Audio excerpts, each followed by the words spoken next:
No vídeo anterior, nós terminamos com essa frase: nota-se visivelmente a presença do Mestre no seio das almas, como já acontecera com Maria Madalena e com os discípulos de Emaús.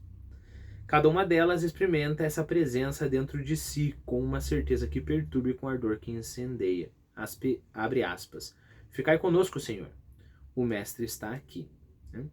Então, é claro, dá para a gente entender o parágrafo, mas vamos ler João capítulo 20, versículo 1 ao 18, para entender essas referências, né?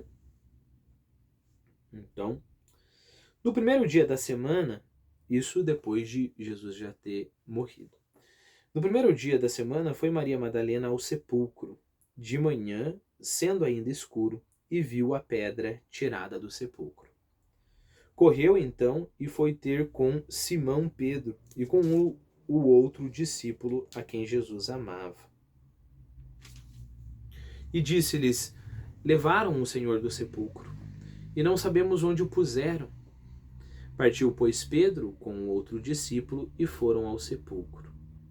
Corriam ambos juntos, mas o outro discípulo corria mais do que Pedro e chegou primeiro ao sepulcro. Tendo-se inclinado, viu os lençóis postos no chão, mas não entrou. Chegou depois Simão Pedro, que o seguia, entrou no sepulcro e viu os lençóis postos no chão. E o sudário que estivera sobre a cabeça de Jesus, o qual não estava com os lençóis, mas dobrado num lugar à parte. Então entrou também o outro discípulo que tinha chegado primeiro ao sepulcro, viu e creu. Com efeito, ainda não entendiam a Escritura, segundo a qual ele devia ressuscitar dos mortos. Depois os discípulos voltaram para sua casa. Entretanto, Maria, a Madalena, conservava-se da parte de fora do sepulcro chorando. Enquanto chorava, inclinou-se para o sepulcro e viu que 2 anjos vestidos de branco, sentados no lugar onde fora posto o corpo de Jesus, um à cabeceira. Desculpe, eu falei viu que, mas na verdade, e viu 2 anjos vestidos de branco, sentados no lugar onde fora posto o corpo de Jesus, um à cabeceira, o outro aos pés. Eles disseram-lhe: mulher, por que choras? Respondeu-lhes: porque levaram o meu Senhor e não sei onde o puseram. Ditas estas palavras, voltou-se para trás e viu Jesus de pé, mas não sabia que era Jesus. Jesus disse-lhe: mulher, por que choras? A quem procuras? Ela, julgando que era o hortelão, disse-lhe: Senhor, se tu o levaste, dize-me onde o puseste. Eu irei buscá-lo. Jesus disse-lhe: Maria.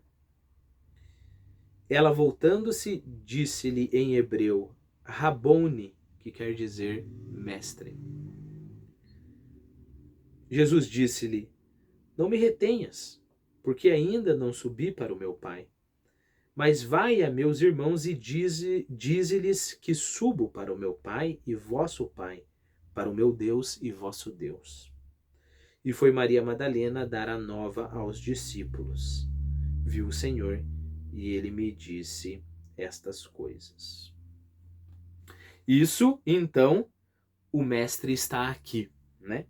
Para pegar a referência de Maria Madalena. Agora vamos para Lucas, capítulo 24. Lucas, capítulo 24. Versículo 13 em diante. Eu acho que vai ser do 13. Isso. No mesmo dia, caminhavam 2 deles para uma aldeia chamada Emaús, que estava à direita de Jerusalém, 60 estádios. Iam falando um com o outro sobre tudo o que se tinha passado.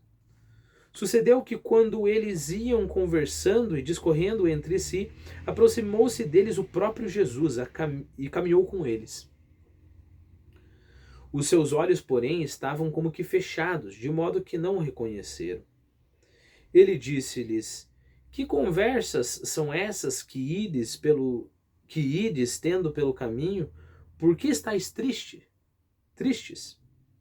Respondeu um deles, chamado Cleofas: só tu és forasteiro em Jerusalém e não sabes o que ali se tem passado estes dias?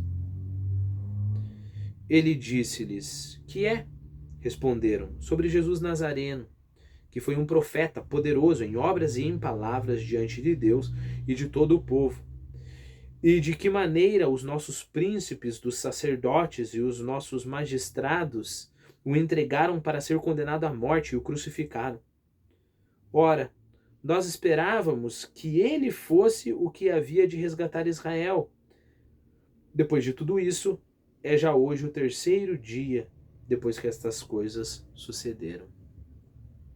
É bem verdade que algumas mulheres das que estavam entre nós nos sobressaltaram porque ao amanhecer foram ao sepulcro e não tendo encontrado o seu corpo, voltaram dizendo que tinham tido uma aparição de anjos, os quais disseram que ele estava vivo.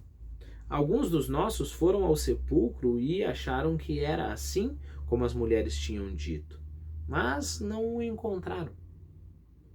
Então Jesus disse-lhes: Ó estultos e tardos do coração, para crer tudo, estultos e tardos do coração, para crer tudo o que anunciaram os profetas. Porventura não era necessário que o Cristo sofresse tais coisas para entrar na sua glória? Em seguida, começando por Moisés e discorrendo por todos os profetas, ou seja, começando pelo começo da Bíblia, Moisés, o Pentateuco, os 5 primeiros livros da Bíblia, e discorrendo por todos os profetas, explicava-lhes o que dele se encontrara dito em todas as Escrituras.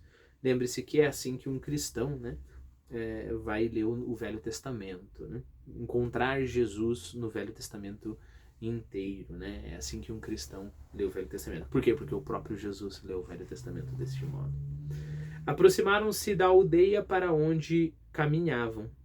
Jesus fingiu que ia para mais longe, mas eles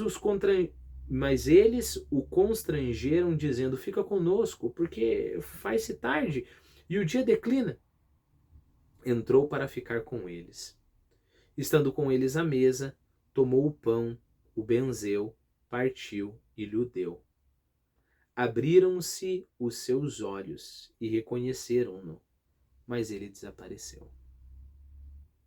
Disseram então um para o outro: Não é verdade que nós sentíamos abrasar-se-nos o coração quando ele nos falava pelo caminho e nos explicava as Escrituras? Levantando-se na mesma hora, voltaram para Jerusalém. Encontraram junto os 12 e os que estavam com eles, os quais diziam: Na verdade, o Senhor ressuscitou e apareceu a Simão. E eles contaram também o que lhes tinha acontecido no caminho e como o tinham reconhecido ao partir do pão. Então, vamos voltar ao nosso parágrafo para encerrar esse vídeo, né? Lembre-se, isso é uma coisa que eu sugiro a você, né? Se você está assistindo essa série de vídeos, significa que você quer conhecer a história da igreja e você quer conhecer a história da igreja não como contada pelas pessoas de fora, né? É claro que você viu que é um católico escrevendo isso daqui, né?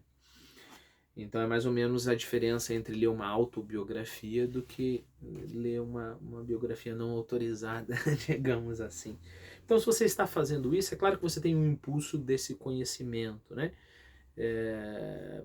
Então nada mais justo que toda oportunidade que você tiver, toda desculpa que você tiver, você faça essas digressões. Eu vou fazer aqui algumas, mas talvez os outros versículos que eu não leio aqui, você faz a digressão e aproveita, dá uma lida na passagem em questão, né? Às vezes não só lendo o versículo que eu dei aqui, que é a referência que o próprio Daniel Hobbes dá, mas lendo, sei lá, o capítulo inteiro, ou pelo menos, né, uma passagem ali para que você entenda o que está acontecendo. Nota-se sensivelmente a presença do Mestre no seio das almas, como já acontecera com Maria Madalena e com os discípulos de Emaús. Cada uma delas experimenta esta presença dentro de si, com uma certeza que perturba e com um ardor que incendeia. Ficai conosco, Senhor. O Mestre está aqui.